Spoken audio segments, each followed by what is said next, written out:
Bismillahirrahmanirrahim. Assalamualaikum warahmatullahi wabarakatuh. Segala puji bagi Allah yang telah memberikan kita nikmat sehingga kita dapat berkumpul pada malam hari ini untuk melaksanakan presentasi tugas dari UI UX. Yang terhormat kepada Bapak Tiawan selaku dosen pengampu dari mata kuliah ini. Kami dari kelompok 5 akan mempresentasikan aplikasi pertanian yang akan kami sampaikan, kami jelaskan pada malam hari ini. Judul presentasi kami yaitu adalah aplikasi pertanian, tahapan menjadi petani bagi pemula. Yang pertama ada anggota kelompok 5. Yang pertama Bagas Adiwikrama. Perkenalkan, nama saya Bagas Adi Wikrama. Dan yang kedua ada Muhammad Fahri Fadilah Hariri. Perkenalkan, nama saya Muhammad Fahri Fadil Hariri. Dan yang ketiga ada saya sendiri sebagai Muhammad Rizal Nur Izzuddin. Dan yang keempat ada Noval Asidik Firdaus. Perkenalkan, nama saya Nopal Asyidik Firdaus. Dan yang terakhir ada Rasidi Maulana Torik. Perkenalkan, nama saya Rasidi Maulana Torik. Oke, terima kasih kepada anggota kelompok 5 yang telah memperkenalkan dirinya. Selanjutnya ada latar belakang dari presentasi kami yang akan disampaikan kepada Muhammad Fahri Fadilah Hariri. Baik, ada latar belakang. Latar belakang dari proyek kita yaitu adalah pertanian adalah salah satu sektor penggerak perekonomian global dan memainkan peran penting dalam menyediakan pangan bagi populasi global yang terus bertambah. Pada saat yang sama, teknologi informasi dan komunikasi telah berkembang pesat, membuka peluang baru bagi inovasi dan transformasi di sektor pertanian. Selanjutnya,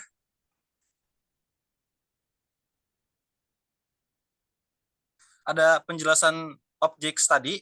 Yang pertama ada definisi objek studi, yang kedua ada fase pengembangan, yang ketiga ada pendekatan desain task, yang keempat ada tahap perancangan, yang kelima ada sintesis informasi, yang keenam ada uji dan evaluasi, yang ketujuh ada kontribusi terhadap pertanian berkelanjutan. Yang pertama adalah definisi objek studi. Objek studi adalah pengembangan wireframe UI UX untuk aplikasi pertanian yang bertujuan untuk memberikan bantuan kepada petani dalam berbagai aspek aktivitas pertanian, seperti perencanaan perkebunan dan pengelolaan tanaman. Yang kedua ada fase pengembangan. Proyek wireframe UI UX adalah tahap awal dalam pengembangan aplikasi di mana desainer secara visual menampilkan tata letak, navigasi, dan fungsionalitas inti aplikasi. Wireframe ini memberikan gambaran awal tentang antarmuka pengguna UI dan pengalaman pengguna UX yang akan dibuat. Selanjutnya ada pendekatan design task.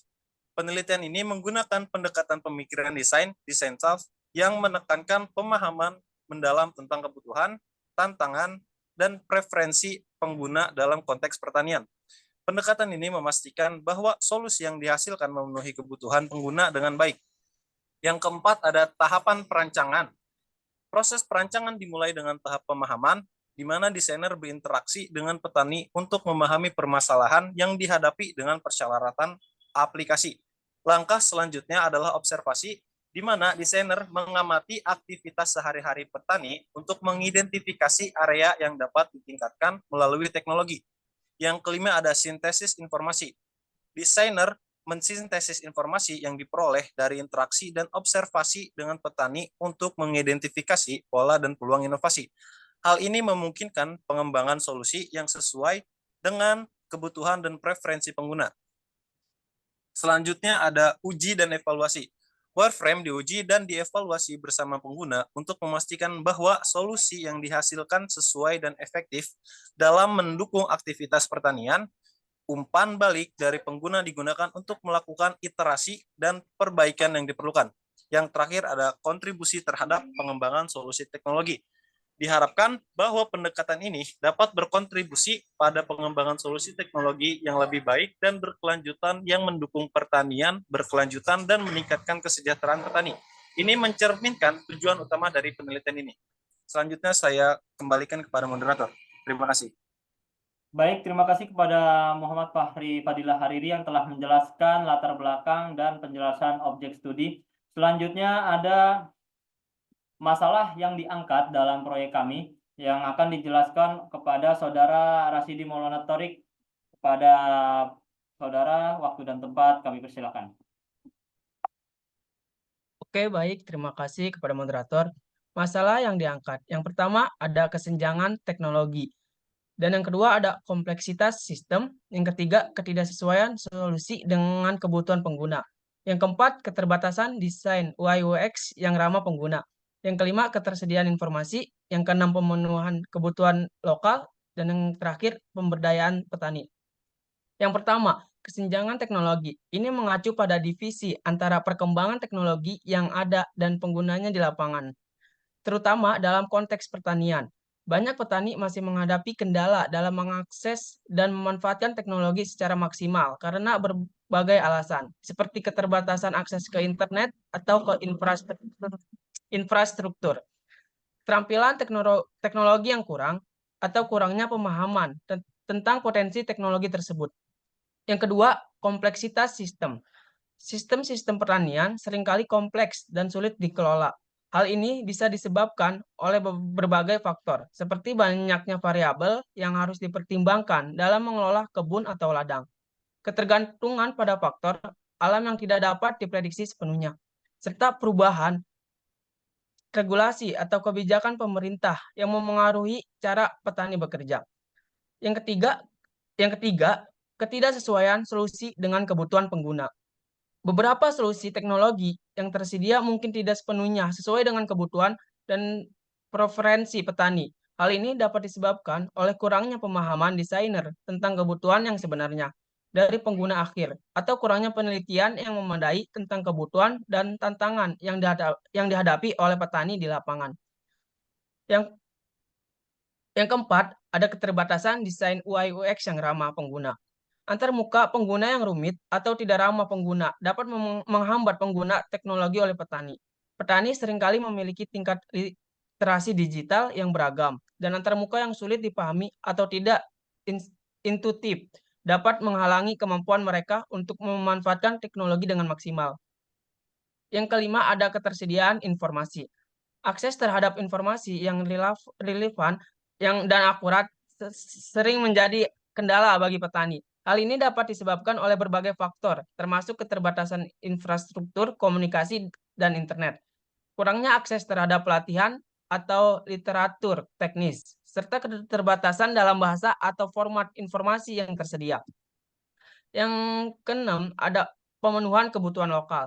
Setiap wilayah pertanian memiliki karakteristik dan kebutuhan yang unik. Solusi teknologi yang dikembangkan harus dapat disesuaikan dengan konteks lokal masing-masing, termasuk kondisi geografis, iklim, jenis tanaman yang ditanam, serta praktik pertanian yang sudah ada.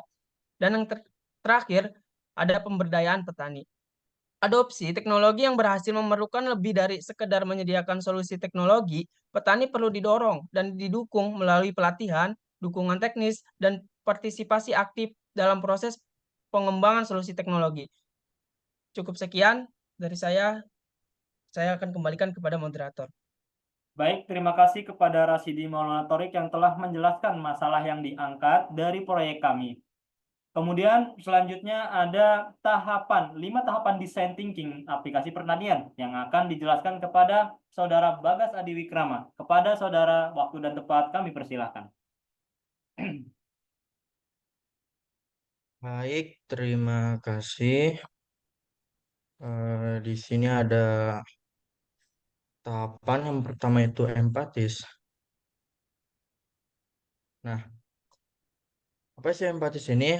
Jadi empatis ini kalau digabung ke aplikasi pertanian itu tahap pertama adalah memahami para petani secara mendalam. Ini melibatkan pengamatan langsung di lapangan, mendengarkan cerita mereka, dan berinteraksi dengan mereka untuk memahami tantangan, kebutuhan, dan harapan mereka dalam proses pertanian. Lalu ada definisi. Nah, di sini definisi itu setelah memahami para petani, langkah berikutnya mendefinisikan masalah atau tantangan dengan jelas. Misalnya masalah bisa berupa kendala dalam pemantauan tanaman, manajemen sumber daya air, atau akses terhadap informasi pasar. Lalu ada ide atau ide solusi pertanian. Jadi di tahap ini tim itu akan mencoba menghasilkan sebanyak mungkin ide kreatif untuk memecahkan masalah yang telah didefinisikan sebelumnya. Lalu ada prototype. Nah, prototype ini melibatkan pembuatan prototipe yang sederhana dari solusi yang diusulkan. Jadi prototipe itu berupa model sensor tanaman, desain antarmuka pengguna aplikasi mobile atau simulasi sistem otomatisasi irigasi. Tujuannya itu untuk menguji konsep solusi dengan cepat dan murah, serta mendapatkan umpan balik awal dari petani. Lalu eh, ada tahap uji atau testing. Jadi tahap akhir ini menguji prototipe dengan petani, mengumpulkan umpan balik tentang bagaimana petani berinteraksi dengan solusi yang benar. Oke, terima kasih. Saya kembalikan ke moderator. Baik, terima kasih kepada Saudara Bagas Adi Wikrama yang telah menjelaskan 5 tahapan desain thinking aplikasi pertanian dalam proyek kami. Selanjutnya ada the value proposition canvas yang akan dijelaskan saya sendiri. Baik, the proposition canvas adalah alat yang digunakan untuk merancang dan mengembangkan value proposition yang efektif untuk produk atau layanan. Value proposition adalah pernyataan yang menjelaskan manfaat utama atau nilai yang ditawarkan oleh produk atau layanan ke pelanggan. Alat ini membantu dalam memahami dan merinci elemen-elemen kunci dari value proposition sehingga dapat disesuaikan dengan kebutuhan dan keinginan pelanggan bisnis target. Yang pertama ada pains. Kurangnya fitur untuk memilih pupuk terbaik, keterbatasan aplikasi, dan kurangnya pemahaman cara penggunaan program. Kurangnya bukti dalam memilih pupuk terbaik menimbulkan masalah dalam meningkatkan produksi pertanian. Karena petani tidak dapat mengambil keputusan yang tepat mengenai pupuk yang cocok untuk tanaman mereka. Hal ini dapat menyebabkan hilangnya sumber daya dan penurunan produktivitas pertanian. Beberapa fitur pada aplikasi ini menyulitkan petani untuk memantau dan meningkatkan bisnis pertanian mereka. Hal ini juga dapat meningkatkan kebutuhan akan perangkat lunak atau aplikasi tambahan sehingga menjadikan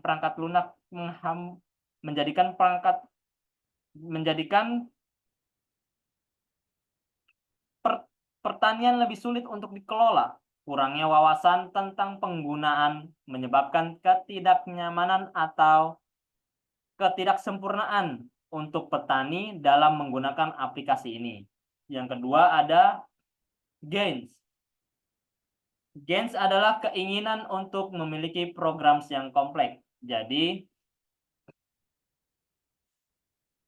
gains ini adalah masukan-masukan yang dari pengguna kepada kami selaku pengembang proyek. Jadi, keinginan untuk memiliki program kompleks yang dapat menawarkan metode dan aktivitas berbeda untuk membantu petani di berbagai bidang pertanian.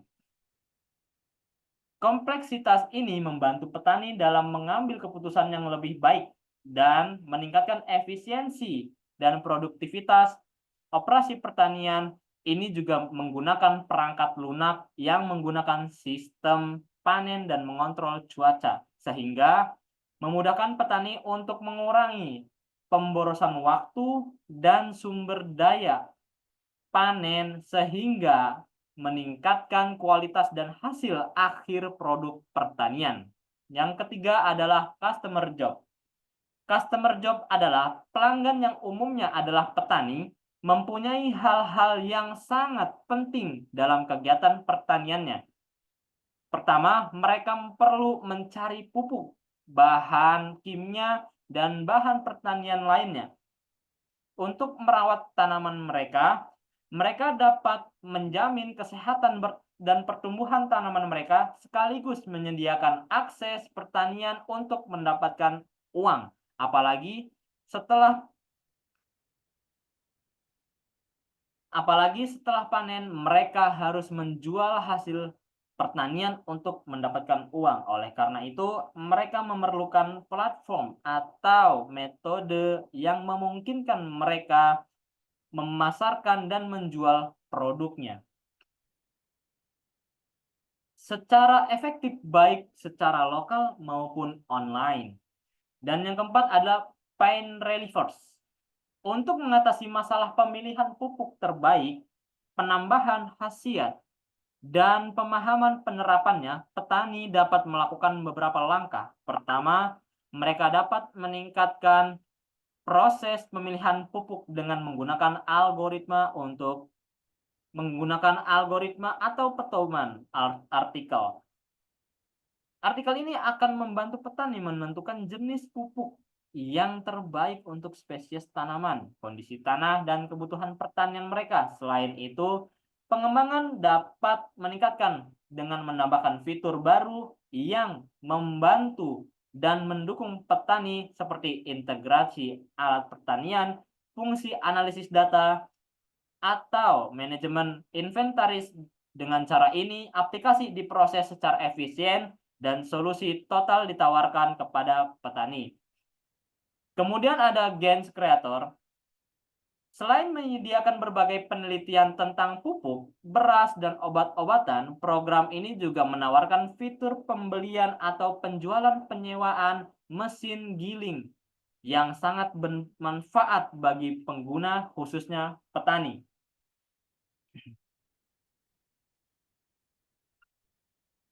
Pertama, memudahkan petani untuk menemukan produk yang cocok untuk pertanian mereka dengan menawarkan berbagai jenis pupuk, beras, dan pestisida. Mereka dapat mencari dan memilih produk kualitas tanaman.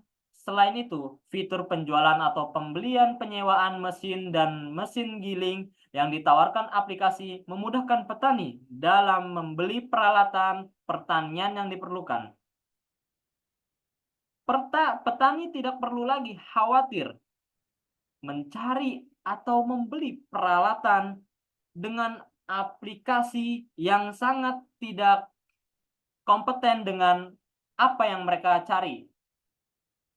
Dengan aplikasi ini, mereka dapat dengan mudah menjual, meningkatkan efisiensi proses bertani, dan mengurangi biaya yang terkait dengan kepemilikan peralatannya sendiri.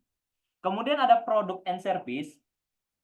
Produk and service adalah produk dan layanan yang ditawarkan mencakup beragam fitur yang dirancang untuk memenuhi kebutuhan petani dengan sebaik-baiknya. Bidang-bidang ini meliputi pembelian, penjualan produk, penjualan pupuk, penjualan pestisida dan beras, serta bajak, garu, mesin, dan unit-unit benih padi untuk ditanam dan lainnya. Serta produk pertanian yang mereka butuhkan, seperti mungkin perawatan tanaman mereka atau dan lain sebagainya. Selain itu, sistem jual beli memungkinkan petani untuk penggilingan padi secara cepat karena atas penyewaan mesin dan penjualan mesin. Jadi petani dapat jual beli mesin penggilingan padi atau melakukan sewa menyewa. Dengan begitu, petani memudahkan petani dalam melakukan proses panen beras atau panen padi secara cepat dengan melakukan adanya sewa menyewa mesin penggilingan. Mungkin cukup sekian penjelasan the proposition canvas dari saya. Selanjutnya ada wireframe yang akan dijelaskan kepada saudara Noval Asidik Firdaus. Kepada saudara, waktu dan tempat kami persilahkan. Oke, baik. Terima kasih. Kali ini saya akan menjelaskan tentang wireframe, sebuah kerangka untuk menata suatu item di halaman website atau sebuah aplikasi yang dibuat. Oke, di tampilan 1 atau home itu ada logo yang bernama Padiku dengan font AB Giramode dengan tulisan di bawahnya welcome, di bawahnya menggunakan font Open Sans.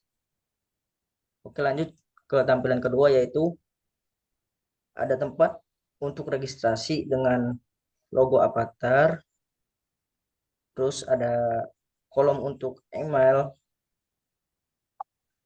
nomor nomor telepon, dan sandi, serta pilihan untuk menampilkan sandi atau melihat sandi yang disembunyikan, dan ada tombol button sign in di bawahnya.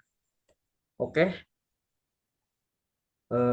tampilan ketiga yaitu ada tempat untuk login bagi pengguna yang sudah punya akun. Di atas ada login dengan logo avatar, kolom untuk email, dan nama dan sandi, serta pilihan untuk menampilkan sandi.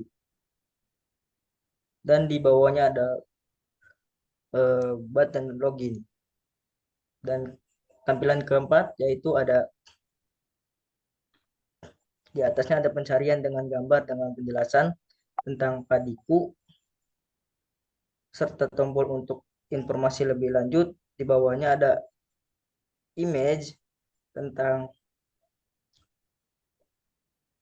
padi, dan di bawahnya ada tentang pupuk. Terus ada penjelasan tentang padi, tentang pupuk, dan ada tombol button untuk menelusuri atau mencari padi. Tampilan keenam yaitu ada tampilan kelima itu ada berbagai kebutuhan petani. Kita menawarkan produk di sini dengan ada gambar, dengan nama beli pupuk, dan ini di bawahnya keterangan, dan bawahnya ada tombol button beli. Terus ke bawah lagi ada image tentang bibit padi dengan keterangannya di bawahnya itu, dan tombol button dengan beli. Di bawahnya alat-alat dan image ada button 2 yaitu beli dan sewa. Dan terakhir ada penggilingan padi dengan image dan ada keterangannya di bawah penggilingan padi. Terus ada 3 button yaitu jual, untuk menjual, ada yang bagi pengguna mau ingin menjual produk ke sini bisa. Terus ada membeli, untuk membeli produk, ada button untuk menyewa. Oke. Terus di bawahnya lagi ada icon-icon ya, seperti home, seperti orang, dan koper, dan beranda. Oke, segitu aja. Terima kasih. Kembalikan ke moderator. Baik, terima kasih kepada Saudara Noval Asidik. Baik, mungkin ada sedikit penjelasan tentang plugin yang dipakai dalam pembuatan wireframe ini kepada Saudara Noval, mungkin bisa dijelaskan? Oke, makasih untuk moderator yang telah mengasihi waktu untuk saya. Saya akan menjelaskan plugin apa yang saya gunakan. Di sini saya menggunakan 3 plugin, yaitu 1 Unplus, kegunaannya itu buat gambar image, dan kedua itu Icon 8, kegunaannya itu buat tampilan icon supaya memperindah tampilan. Terus ketiga ada Autoflow, yaitu untuk dalam Figma membantu dalam prototyping otomatis, sinkronisasi komponen, penerapan otomatis, dan kolaborasi tim yang efisien. Oke, terima kasih. Kembalikan ke moderator.